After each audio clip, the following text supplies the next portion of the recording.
Hello, ladies and gentlemen. Our discussion here will be on thrombophilia in pregnancy. If you haven't already, please consider subscribing to my Patreon page at www.patreon.com/pwbmd. You can click the link below in the description of the video or on the I button on the upper right hand corner of your screen, and it should link you up.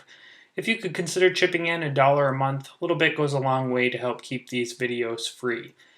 If you subscribe, you'll have access to some of my premium videos in which I go over case reviews, as well as how to form a differential diagnosis and a treatment plan, and that should help you as you gear up to study for Step 3 of the U.S. Medical Licensing Examination. Thank you very much in advance. So we'll start with a vignette. We have a 32-year-old G2P1011. Remember your TPAL system, you need to be familiar with that for the USMLE. She presents for prenatal counseling after a positive home pregnancy test. Her first pregnancy was 5 years ago. The course with that pregnancy was uncomplicated and resulted in a term spontaneous vaginal delivery. Her second pregnancy was 3 years ago and resulted in a spontaneous abortion at 12 weeks. Her past medical history includes type 2 diabetes controlled on diet and exercise, and aside from that, she has no chronic illnesses. Family history includes lung cancer in her father and type 2 diabetes and DVT in her mother. And that DVT occurred after a flight. She says that her mother has a quote-unquote genetic disorder which causes her to get clots. Patient does not smoke. There's no alcohol or drug use. Medications include prenatal vitamin. She's never used contraceptives. Sonography reveals a viable singleton pregnancy at approximately 6 weeks gestation. So what might we want to do for this patient that we wouldn't otherwise do as part of routine prenatal care? This is why getting a family history on every patient who comes in for prenatal care is important, because it just so happens that this patient, her family history alone is going to dictate that we do something for her that we would not otherwise do. And that is the fact that her mother has a genetic disorder which causes her to get clots. Now, she's not going to come in and say my mom has thrombophilia. Okay, that's a big word. Usually patients will come in and say something more in layman's terms, like a genetic disorder that causes my mom to get clots. That's a thrombophilia.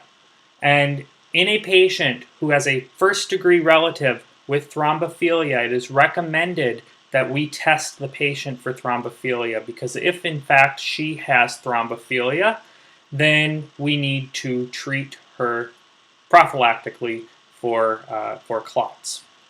So there is something in her past medical history that is interesting. The fact that she had a spontaneous abortion at 12 weeks. Now, this is not uncommon. Spontaneous abortions are very common. However, there is some linkage between fetal loss and thrombophilia, especially the acquired thrombophilia, which we're going to talk about, but there is some link between spontaneous abortion and thrombophilia. So this lends itself to a possible diagnosis. It's consistent with a diagnosis of thrombophilia, but certainly we need to test her in order to make that diagnosis.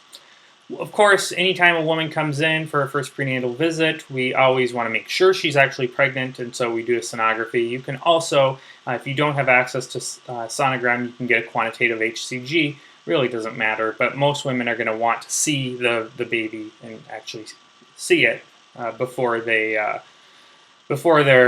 assured that they're in fact pregnant. But you can go either way. So just an overview we're going to do first, and then we'll talk about the types of thrombophilias. I just want to go into two in detail, but I want to talk about which ones are quote-unquote high risk and which ones are quote-unquote low risk. We'll do a brief talk on when we do screening and when we don't do screening, which we kind of went into in that vignette. We'll talk about the management of these patients, and then we will recap. So as you know, pregnancy is a hypercoagulable state. There are various things that go on with the coagulation cascade during pregnancy which lend itself to a hypercoagulable state. It tips the scale of the coagulation cascade in favor of forming clots as opposed to not forming clots. So you have resistance to protein C, which increases throughout the pregnancy, And then decrease in activity of protein S. Remember, protein C and protein S are anticoagulants, so if those levels or activity goes down, then you move towards coagulation. Fibrinogen, factor 2, factor 7, factor 8, factor 10, don't have to remember those, but all those levels are going to increase, and those are procoagulants, so that's going to tip the scales towards coagulation. And then levels of fibrinolytic inhibitors increase, and so that also is going to tip the scales in favor of coagulation. So you put all those together, it causes pregnancy to become a hypercoagulable state. And there's physiology behind all this which causes all these things to happen. You don't need to know that. Thrombophilias can be inherited, meaning it's genetic and you'll have it your whole life, or it can be acquired, and there's probably some genetic basis to the acquired thrombophilias as well, genetic predisposition, but it's acquired. It's called acquired because you don't have it your whole life, you develop it at some point down the road. Most patients with thrombophilia, you never know that they've got it. Typically, you don't diagnose thrombophilia until something happens. Often, it'll be a 25-year-old coming in with a DVT. And it's like, well, that doesn't make any sense. Why would a 25-year-old get a DVT? Risk factors for DVT include being obese, being older, prolonged immobilization, surgery, and let's say a 25-year-old comes in and she was sitting in the car maybe for a 2-hour trip, which is not unusual, and now her leg is swollen and she's diagnosed with a DVT. That would be unusual to have a patient that young. She probably has an inherited thrombophilia. So that's typically how it's diagnosed, an idiopathic venous thromboembolism or DVT. Many will manifest symptoms for the first time during pregnancy. Pregnancy is also a risk factor for DVT and venous thromboembolism. So you put those together, pregnancy plus thrombophilia, you've got a relatively high risk of developing these things. The prevalence of inherited thrombophilia is highest in Caucasians and white people, and there's about a 10 to 20% prevalence in the general population. Obviously, it's going to be higher if you're dealing with mostly Caucasian patients, as I do here in the great white state of Minnesota, very pasty state. And so it is higher in Caucasians. The most common manifestation of thrombophilia in pregnancy is maternal DVT and PE. But there can be other presentations with thrombophilia. You can get things as awful as stroke and TIA. You can also get things like superficial thrombophlebitis, a variety of things, and fetal loss as mentioned. But the most common manifestation is DVT and PE. Maternal risk is high. We are mostly concerned about mom. There's really no association with congenital malformations or anything like that. We're not really worried so much about the fetus after the baby is born. There's really no problems with the baby. What we're mostly worried about is something happening to mom, like a DVT, and causing her to get a pulmonary embolism. That's what we are concerned about with mothers who have thrombophilia. Unique risk factors to the fetus have not been consistently demonstrated. The only one that's really been demonstrated with some degree of consistency is fetal loss, which when that happens, there's really nothing you can do about it. So this is the coagulation cascade, just for your reference. You don't need to, well, you do need to memorize this, but for our purposes here, it's not super important. About 50% of pregnant women with venous thromboembolism have an inherited or an acquired thrombophilia. Other risk factors for venous thromboembolism include a previous venous thromboembolism, first-degree relative with venous thromboembolism, recent surgery, age of greater than 35 years, high parity, obesity, smoking, and immobilization. And these risk factors are particular for pregnant women. Now, you talk about the risk factors for things like DVT for the general population, and of course this would apply to pregnant women as well. That would be inherited thrombophilia, acquired thrombophilia, again, prolonged bed rest, injury, surgery, oral contraceptive use, being overweight or obese, smoking, cancer, etc. So there's some overlap here. The inherited thrombophilia is a diverse class of disorders which all have genetic basis. What you need to be aware of, and this is going to come up on hematology questions, but what you need to be aware of specifically for OB is the ones that are high risk. So you talk about factor V Leiden. You hear about that all the time because it's the most common inherited thrombophilia. But we need to know, is the patient homozygous or is she heterozygous? If she's heterozygous for factor V Leiden, that's actually low risk. But if she's homozygous, then that's high risk. And so that's why we need to test this, because we can find out if she's homozygous or heterozygous. And the same for the prothrombin G2021A mutation. If she's homozygous, it's high risk. If she's heterozygous, it's low risk. And then antithrombin 3 deficiency, quite rare. However, it's very severe if you do in fact have it. So factor V Leiden and PGM, homozygous, and antithrombin 3 deficiency, these are the high-risk inherited thrombophilia. The low-risk ones are the heterozygote variants, and then protein S and protein C deficiency. And then the acquired thrombophilia are, there's more, but antiphospholipid syndrome is the only one that will come up on the test. Okay, so we'll talk about that in a little bit more detail on the next slide. These ones that are bold-faced are all high risk. Okay, so keep that in mind as we're going to talk when we get to management, high risk versus low risk. So the factor V Leiden mutation, keep in mind this is the overall most common cause of thrombophilia, acquired or inherited. Antiphospholipid syndrome is our acquired thrombophilia. It's the most common cause of acquired thrombophilia. So what is antiphospholipid syndrome? It is the presence of antiphospholipid antibodies, which is a diverse group of antibodies, and they are targeted towards the phospholipid membrane of the cells. And there are a variety of them: lupus anticoagulant, anticardiolipin antibodies, and then this anti-beta-2 glycoprotein antibody.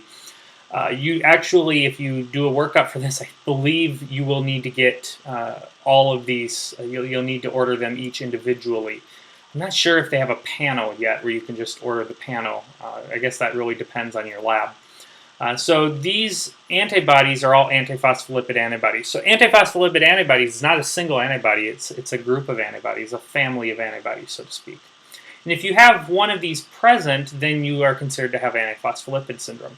Now, in addition to an increased risk of thrombosis, there's also increased vascular tone in these patients. Not exactly sure why, but that is why these patients with antiphospholipid syndrome are predisposed to things like coronary artery disease and things like that. The mechanism behind antiphospholipid syndrome is really not fully understood. It is likely that there's a second hit mechanism going on, so they have a genetic predisposition to antiphospholipid syndrome, and then something happens, something like pregnancy, for instance, and they then develop antiphospholipid syndrome. There's an association with systemic lupus, as you can imagine, with a lupus anticoagulant. There's an association with systemic lupus erythematosus. However, most patients with antiphospholipid syndrome do not have outward manifestations of lupus. They don't have clinical systemic lupus. But this is important, 13 to 23% of patients who do have primary APS who don't have lupus will go on to develop lupus within 9 years. The sequelae of antiphospholipid syndrome, the most common is DVT, 32%. About 22% of these patients will have some degree of thrombocytopenia, but that doesn't necessarily have any clinical manifestations. Livedo-reticularis, 20% will have that. That has to do with the vascular manifestations. 13% will develop a stroke, 9% will develop superficial thrombophlebitis, and 8% will experience fetal loss. So as you can see from that, the majority of these women will have normal pregnancies. This is livedo-reticularis, just to refresh your memory. And this is superficial thrombophlebitis.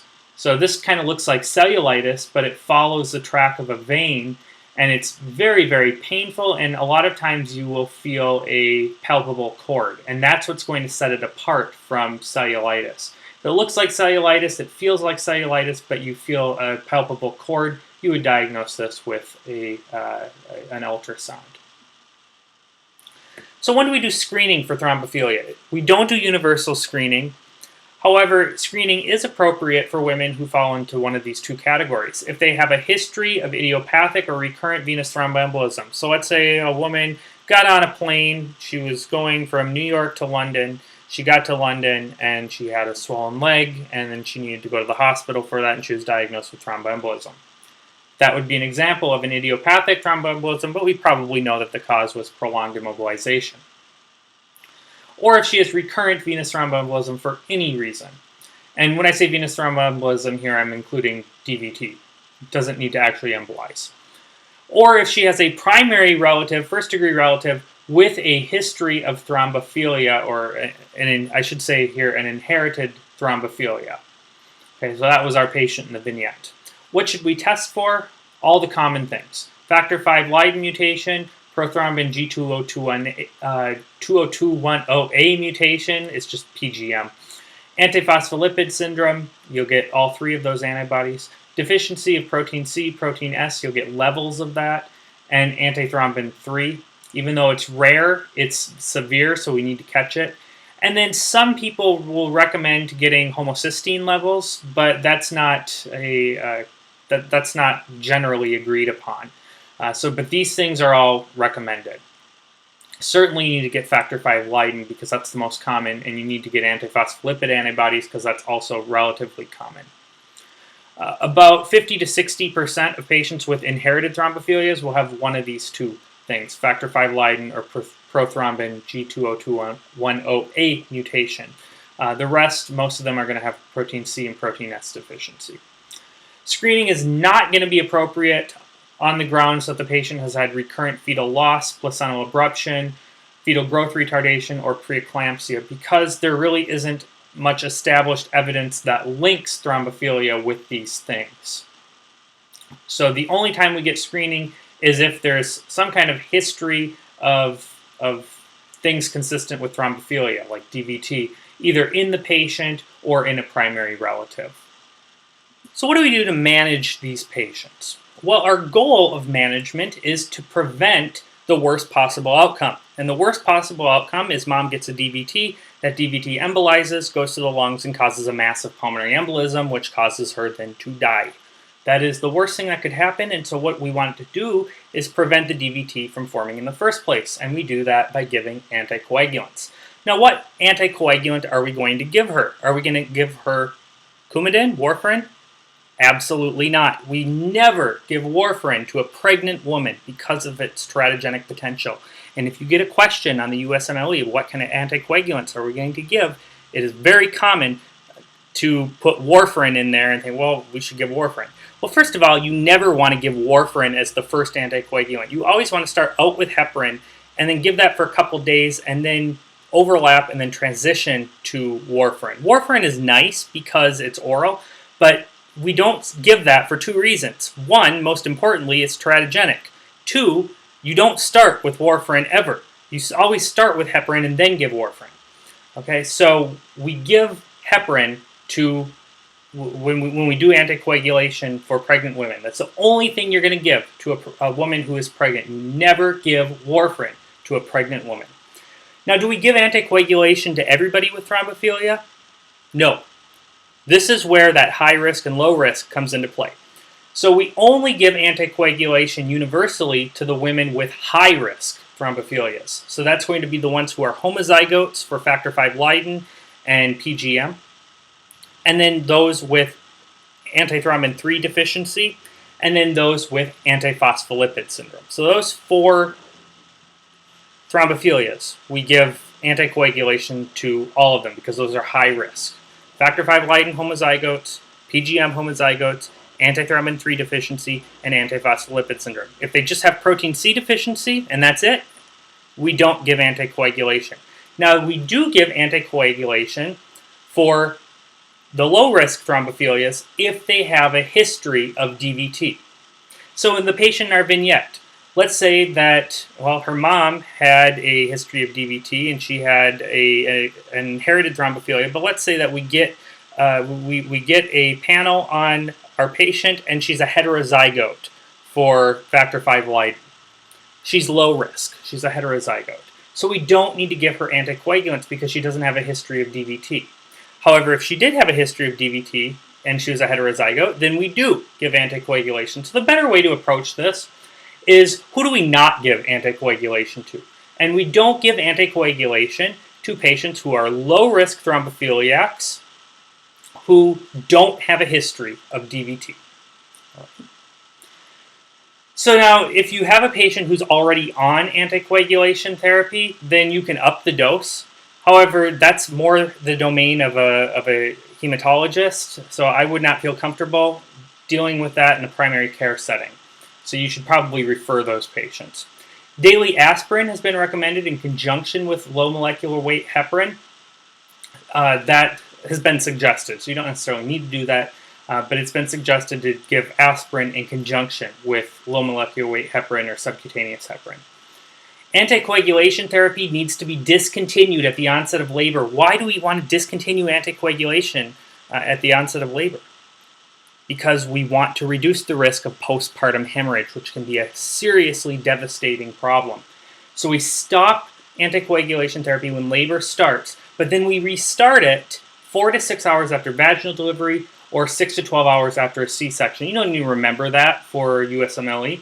But what you do need to know is we need to stop the anticoagulation therapy when labor starts, but then we restart it after delivery, a few hours after delivery. And the reason we need to restart it is that the postpartum period is the highest risk for DVT. As a matter of fact, the risk is so high in the postpartum period that it's actually been suggested that we, at least for the postpartum period, that we give anticoagulations to any woman with any thrombophilia, even the low-risk thrombophilias, if they had a C-section. So that's been suggested. I doubt that will come up on the USMLE because it's not universally agreed upon. Remember, again, I can't stress this enough, warfarin is contraindicated in pregnancy, but it is safe for breastfeeding women. So what you can do is when you restart anticoagulation therapy, you give heparin. After a day or two, you can then overlap with warfarin, and then you continue checking your INRs, and then you can transition them to warfarin, oral warfarin only. So just to recap, pregnancy is a hypercoagulable state. Inherited and acquired thrombophilia further raise the risk of maternal venous thromboembolism. Fetal adverse outcomes are not likely aside from pregnancy loss, which at that point you really can't do anything about it. High-risk thrombophilias include factor V Leiden homozygotes, PGM homozygotes, antithrombin 3 deficiency, and antiphospholipid syndrome. Women with a history of idiopathic DVT and those with a family history of inherited thrombophilia should be screened. That was our patient in our vignette. She had a family history of thrombophilia, inherited thrombophilia. High-risk thrombophilia are managed with either subcutaneous heparin or low molecular weight heparin during pregnancy. Never warfarin during pregnancy. You need to discontinue anticoagulation therapy at the onset of labor, but then resume it shortly after delivery. And that's all I've got for you. If you have any questions, please write me a note below. Otherwise, I will see you next time.